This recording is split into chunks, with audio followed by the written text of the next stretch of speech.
सत्संग प्रारंभ हुआ था भगवान श्री राम के चरित्र का। तब आया था विश्रवा को कुबेर जी ने सेवा में 3 नवयुवतियां जो मायामयी और बहुत सुंदर थी, एक पुष्पोत्कटा और मालिनी और राका। पुष्पोत्कटा से रावण कुंभकर्ण, मालिनी से विभीषण और राका से ये शूर्पणखा और खर, इनका प्रादुर्भाव हुआ था।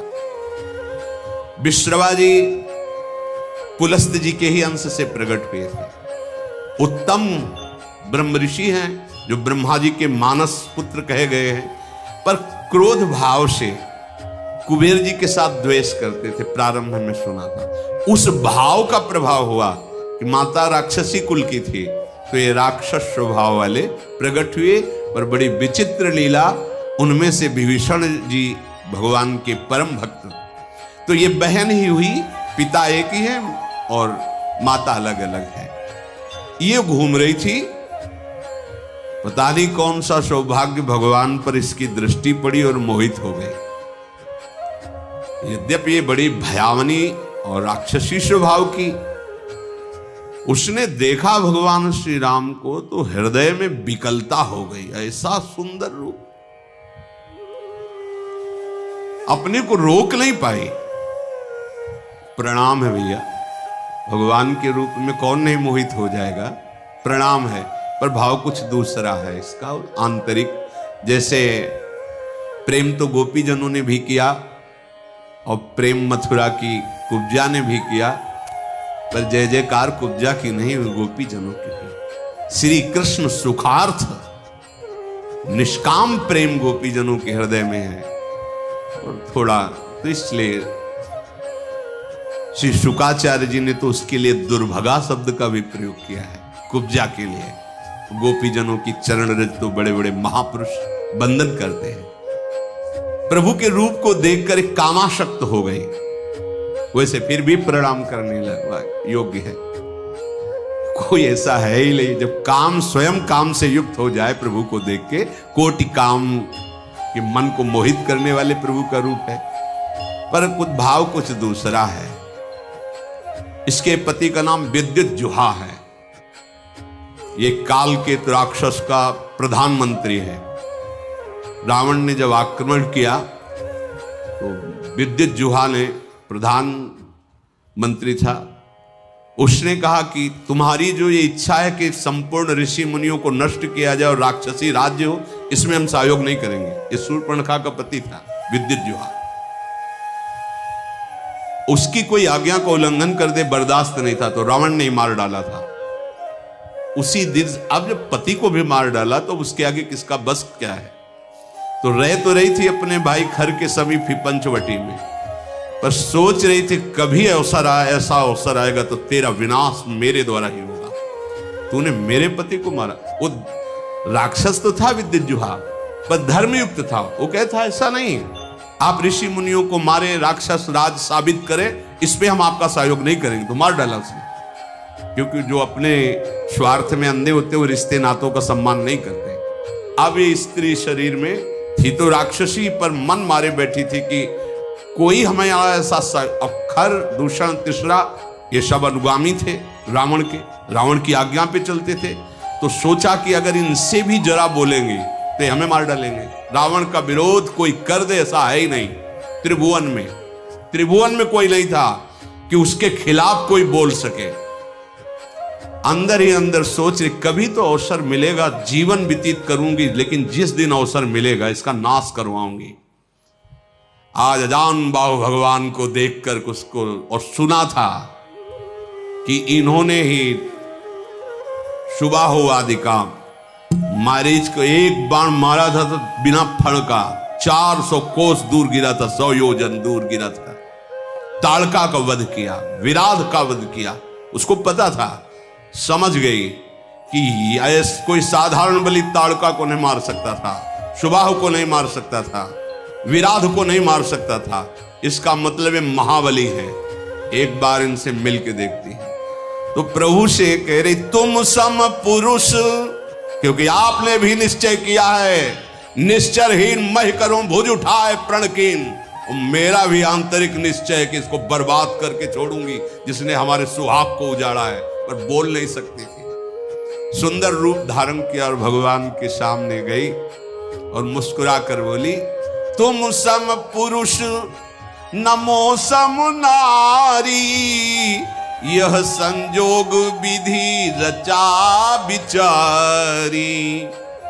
आपके जैसा पुरुष नहीं, मेरी जैसी नारी नहीं, बड़ा सुंदर संजोग है, स्वीकार कर लो महाराज। मम अनुरूप पुरुष जग माही, देखूं खोजी लोक तिहु नाही। ताते अब लगी रहूं कुमारी, मनुमाना कछु तुम्हीं निहारी। मेरे लायक तो आप ही हो, तीनों लोक में कोई नहीं है मेरी जोड़ का, ये रावण का विनाश का संकल्प कर सके। आपने भी किया है और मैंने भी किया है। बड़ी गूढ़ भाषा है। वैसे अब तक मैं कुमारी हूं, किसी का वरण नहीं किया, आप हमें स्वीकार कर लीजिए। तुमको देखकर मन मान गया है। भगवान सीता जी की तरफ देखे मुस्कुरा दिए। सीत ही चित ही कही प्रभु बाता, जैसे तुम कुमारी हो ना, आहै कुमार मोर लघु भ्राता। हमारे पास तो सीता जी, ये कुमार हमारे लघु भ्राता लखनलाल, इनके पास जाओ, इनसे बात करो। ओ गई लक्ष्मण रिपु भगनी जानी, प्रभु बिलो की बोले मृदुबानी। सुंदरी सुन मैं इनकर दासा, पराधीन नहीं तोर सुपासा। प्रभु समर्थ कौशलपुर राजा, जो कछु करही इन्हीं सब छाजा। सुंदरी, मैं तो प्रभु का दास हूं, पराधीन हूं, मेरे द्वारा तुम्हें कभी सुख नहीं मिल सकता। एक कौशल नरेश भगवान श्री राम हैं, इनको सब कुछ फबता है। आप इन्हीं की चरण शरण में जाएं, क्योंकि सिद्धांत है सेवक सुख चाह मान भिखारी। व्यसनी धन शुभ गति व्यभिचारी। लोभी जसु चाह चार गुमानी। नभ दुहि दूध चहत ये प्राणी। सेवक होकर के अपने सुख की चाह करे, भिक्षुक धर्म स्वीकार करके सम्मान की चाह करे, जुआ शराब व्यभिचार करने वाला धन और शुभ गति चाहे, कभी नहीं प्राप्त हो सकता। लोभी पुरुष अपना यश चाहे, अभिमानी पुरुष अर्थ धर्म काम मोक्ष चाहे, ये सब प्राणी आकाश को दूह कर दूध लेना चाहते हैं, अर्थात असंभव को संभव करना चाहते हैं। वो प्रभु के पास गए, प्रभु ने फिर लक्ष्मण जी के पास भेजा, लक्ष्मण जी ने फिर प्रभु के पास भेजा, प्रभु ने फिर लक्ष्मण जी के पास भेजा। लक्ष्मण जी ने कहा कि तुमको वही भरेगा जिसके एक इतनी भी लज्जा नहीं होगी। लक्ष्मण जी ने कहा, लक्ष्मण कहा तोई सो बरई, जो तृण तोरी लाज परिहरई। जिसने तृण तोड़कर लाज का त्याग कर दिया, तेरी जैसे को वही वरण करेगा। अब तो सुंदर रूप त्याग कर आ गई शूर्पणखा के रूप में, भयानक रूप। तब खिसियानी राम पही गई, रूप भयंकर प्रगटत भई। सीत ही सभय देखी रघुराई, कहा अनुज सन शयन बुझाई।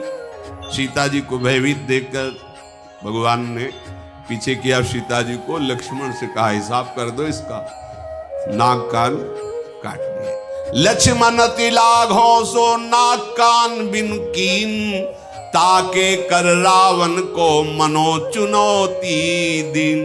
नाक कान काट के मानो निशाचर राज रावण को चुनौती भेजी हो। लक्ष्मण जी ने शूर्पणखा को नाक कान रहित कर दिया। अब तो जब नाक कान कटा तो ऐसा लग रहा था जैसे गेरू के पहाड़ से पानी का धारा गिर रहा हो, ऐसे खून बहने लगा। नाक कान बिनु भई बिकरारा, जनु स्रव शैल गेरू के धारा, खर दूषण पही गई बिल पाता, धिग धिग तव पौरुष बल भ्राता। नाक का वैसे विकराल थी, जब नाक कान कटा तो लाल लाल खून बह रहा और विकराल रूप हो गया। अब अवसर ढूंढा, अब विनाश का कार्य शुरू करूंगी। गई खरदूषण के पास और कहा, तू भाई है, बड़े बलवान बनते हो तुम, राक्षस राज बनते हो, देखो तुम्हारी बहन का नाक कान काट, तुम्हारे बल को धिक्कार है। तो किसने किया है? तब समझा कर बताया, यही पास में आए हैं। एक राजकुमार जिनके साथ बहुत सुंदर स्त्री और दूसरे राजकुमार गोरे और इतने बलशाली कि तुम उनके सामने कुछ नहीं हो। देखो तुम्हारी बहन का नाक कान काट लिया। अब तो तुरंत आदेश किया, तो जैसे काजल के पर्वत पंख धर के उड़ रहे हो ऐसे ऐसे भयानक राक्षस अपने असली सब रूपों में युद्ध की तैयारी की। नाना वाहन नाना कारा, नाना युद्ध धर घोर पारा, सूप नखा आगे कर लीनी। आगे आगे सूप नखा नाक कान काटे हुए खून बहते जा रहे, पीछे से भयानक सेना, चलो ले चलो, कहां है वो राजकुमार। अब तो मृत्यु के वशीभूत होकर ये सब खिंचे हुए चले जा रहे राक्षस, गरज रहे हैं, ललकार रहे हैं, कोई आकाश में उड़ रहा है, कोई बड़ी अपनी बलवीरता की डींगे हाँक रहा है। अरे कोई कहता जीते जी दोनों भाइयों को पकड़ लो, पकड़ के मार डालो, उसकी स्त्री को छीन लो, ऐसे आवाजें गूंज रही। भगवान ने धूल देखी, लक्ष्मण से कहा, राक्षसों की भयानक सेना आ रही, तुम सियाजू को ले जाओ और कंदरा में गुफा में छुप करके रहो, सावधान रहना, बड़े मायावी राक्षस हैं ये। लक्ष्मण जी धनुष पर प्रत्यंचा चढ़ाकर बाण ले हुए सीता जी को आगे करके गुफा में जाके सीता जी को विराजमान किया। अब वो राक्षसों की सेना समीप आई, राम जी ने टंकार की धनुष की, तूड़ी से बाण निकाल करके हाथ में लिया। कठिन टंकार सुनते ही कांप गए सारे राक्षस। सारंग धनुष की टंकार भगवान का ये दिव्यास्त्र है। आपने केश पासों को चूड़ा के रूप में, अपने पीतांबर को कमर में कसा। आई गए बग मेल, धरहु धरहु धावत सुभट, जथा बिलो की अकेल, बाल रवि घेरत दनुज। पकड़ो पकड़ो, मारो मारो, ऐसा कहते हुए खरदूषण तीसरा पूरी सेना सब नजदीक आ गई। जैसे बाल सूर्य जब उदय होते हैं तो मंदेह नाम के दैत्य मानो घेर लिए हो, ऐसे भगवान को चारों तरफ से घेर लिया। भगवान ऐसे मंद मुस्कुराए सबकी तरफ दे, ये पहला बाण है। जी भी मुस्कुराए तो जो सब धनुष बाण और सब अस्त्र लिए थे ना, सबके नीचे हो गए, देखते रह गए। इतने सुंदर राक्षस हैं, मारने आए, देख रहे। खरदूषण ने देखा कि यहां तो मारने आए थे, यहां तो सब लुट रहे हैं। भगवान को जब देखा तो उसने कहा मंत्री से कि मेरी बात इनसे कहो। कोई ऐसा आज तक मैंने देखा नहीं जैसा इनको देखा है।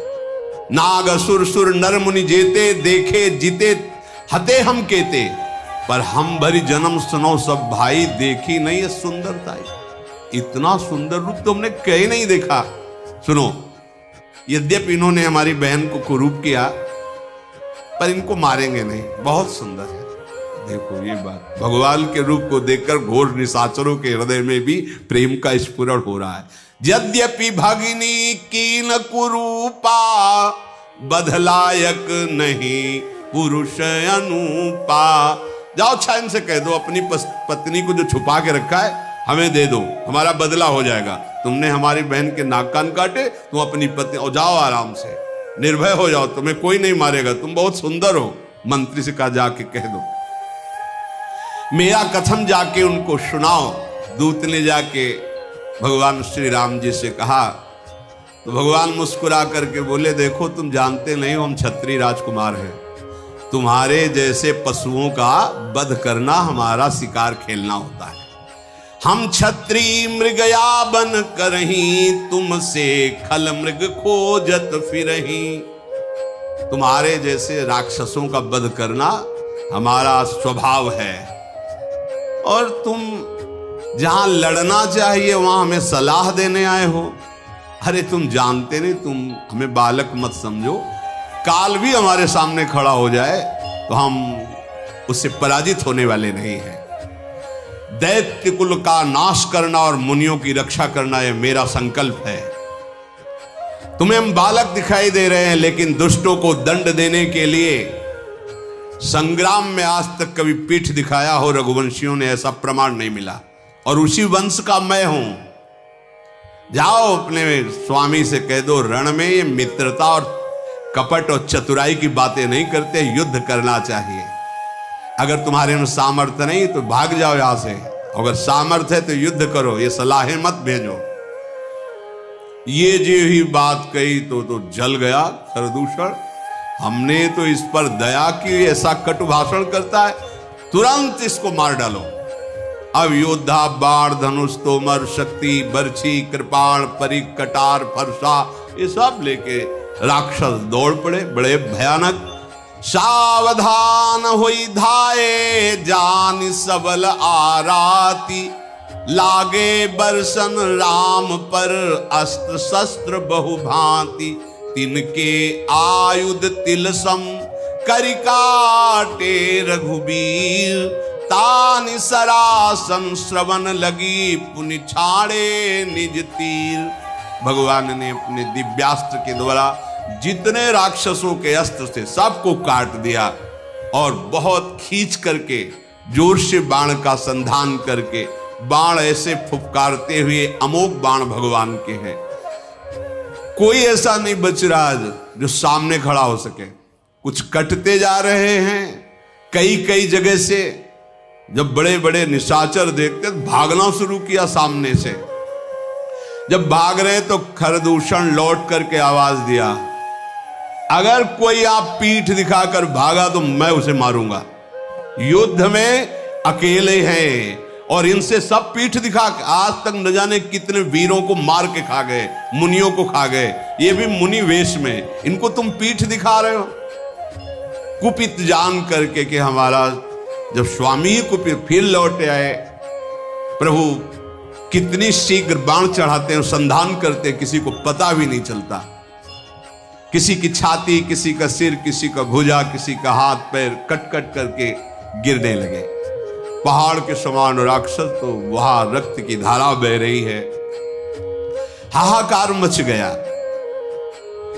अब भगवान ने एक बाण ऐसा संधान किया कि सबको सामने वाला राम दिखाई दे रहा है।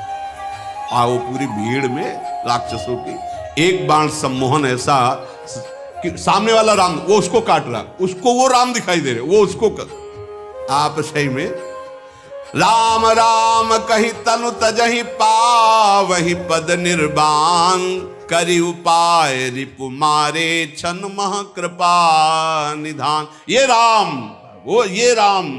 और कहा जा रहे हैं सब भगवान के धाम पहुंच रहे हैं, क्योंकि अंतिम में राम दर्शन और मुख से नाम, यही बड़े बड़े ऋषि जन मांगते, जो ऋषियों को भी नहीं मिलता। वो घोर राक्षसों को भगवान जब अवतार लेते हैं तब वो लाभ प्राप्त हो जाता है। हर्षित बरसई सुमन सुर बाजहि गगन निशान, स्तुति करि करि सव्य चले शोभित विविध विमान। देवता कर पुष्पों की वर्षा करते हैं। रघुनाथ जी ने इन पर विजय प्राप्त की। लक्ष्मण जी सीता जी को लेके आए, प्रसन्नता हुई। सीता जी श्री राम जी के उस रूप को देख रहे हैं, भ्रकुटी चढ़ी हुई, धनुष पर बाण संधान करते हुए, जैसे वैसे ही जब स्वरूप को देखा, नेत्र घा नहीं रहे ऐसे अपने प्रीतम के रूप को देखकर। भगवान पंचवटी में विराजमान हैं, मुनिजन आकर बैठते हैं, भगवत चर्चा होती है। आगे आगे तो चली थी सूर्पनखा, जब भगवान के सामने आई तो सबसे पीछे पहुंच गई थी। जब सब सुहा हो गए, देखा इधर का काम पेट। अब वो वहां से गई लंका में, और सभा में जाकर के हाथ पटक पटक के जमीन पे, छाती पे, माथे पे रोने लगी। रावण ने देखा, उसने क्या बात है, तेरी दशा ऐसी किसने की? बोले मदिरा पीता है और पड़ा रहता है, सुख भोग करता है, ऐसे कहीं राज्य चलता है? सुप्लखा ने कहा, करसिपान सोवस दिन राती, सुध नहीं तो सिर परार आती। बहुत बड़ा दुश्मन आ गया है तुम्हारा, तुम राजनीति को जानते नहीं हो, केवल शराब पीते हो, मदिरा पीते हो और उन्मत्त होकर महल में बने रहते हो। जानते हो अगर विषयों का संग करे तो सन्यासी का नाश हो जाता है, अगर ठीक सलाह देने वाला मंत्री ना हो तो राजा का नाश हो जाता है, अगर मान प्रिय लगने लगे तो ज्ञान का नाश हो जाता है, मदिरा पीने का वाले का ऐश्वर्य और लज्जा का नाश हो जाता है, विवेक ना हो तो वैराग्य केवल नाटक रह जाता है। ऐसे ही यदि राजनीति सही ना हो तो राजा का नाश हो जाता है। मैं सही कहती हूं कि अब तुम्हारे नाश का अवसर आ गया है, बहुत बड़ा दुश्मन तुम्हारे समीप आ चुका है। दुश्मन को और आग को कभी छोटा नहीं समझना चाहिए। रावण, तू अपने अभिमान में है और सभा में तेरे जैसे भाई के होते हुए मेरी नाक कान काट ली गई, ऐसे चिल्ला चिल्ला के, तेरे जीते जी मेरी ऐसी दशा। सारी सभा खड़ी हो गई क्रोध से। शूर्पणखा बाह लंबी कर करके रावण से, तेरे जोश में चाहे अब तेरा विनाश होगा, क्योंकि ये बात तब नहीं कहती जब सुहाग उजाड़ दिया था कि तेरे होते हुए तेरे हाथों से सुहाग नहीं। अब आज अपनी बात बता करके वो रोने लगी। तू ये तो बता कौन शत्रु है त्रिभुवन में, कौन ऐसा जो रावण से भयभीत ना होता हो? कहा है अयोध्यापति महाराज दशरथ के लाडले कुमार श्री राम, लक्ष्मण और बहुत सुंदर उनके साथ स्त्री है, वो आए हुए हैं, जिनकी भुजाओं का बल पाकर अय दशमुख रावण अब कोई भी मुनि तेरे से भय नहीं खाता। देखने में बालक है पर काल के भी वो महाकाल हैं, परम धीर, श्रेष्ठ धनुर्धर, महान गुणों से युक्त, महान बल, अतुलित बल प्रताप, द्रोह भ्राता, खल बदरत सुर मुनि सुख दाता, शोभा धाम राम अस नामा, तिनके संग नारी एक श्यामा। दोनों भाई महान बलशाली, परम सुंदर, शोभा के धाम, नाक कान कटे फिर भी कह रही परम सुंदर है वो, दुष्टों का वध करने में समर्थ है, शांत भक्त, देवता मुनि इनको सुख देने वाले हैं, उनका नाम है राम। उनके साथ बहुत सुंदर नवयुवती है। विधाता ने ऐसी स्त्री तो त्रिभुवन में बनाई ही नहीं है जैसी स्त्री है। 100 करोड़ कामदेव भी न्यौछावर हैं, ऐसा सुंदर स्वरूप राम जी का, तो 100 करोड़ रति भी न्यौछावर हैं, ऐसा सुंदर स्वरूप उस युवती का। उन्हीं के छोटे भाई, गोरे भाई लखन जी ने मेरी ये दुर्दशा की है। और जब मैं ये बात खरदूषण से कही तो पूरी सेना सहित वहां गए, खरदूषण, तीसरा, इन सब को काट के फेंक दिया, कोई नहीं बचा।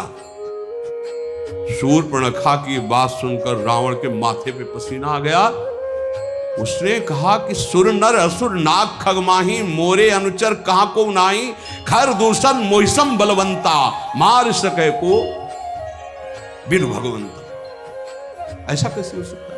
खरदूषण तीसरा को कोई मार सके, ये तो केवल भगवान ही मार सकते हैं, दूसरा कोई मार ही नहीं सकता। सुर रंजन भंजन मही भारा, जो भगवंत लीन अवतारा। ये कोई साधारण ज्ञानी भी नहीं है, भगवान शिव का ये महान अनन्य भक्त है। अब स्वभाव में राक्षसी प्रवृत्ति है।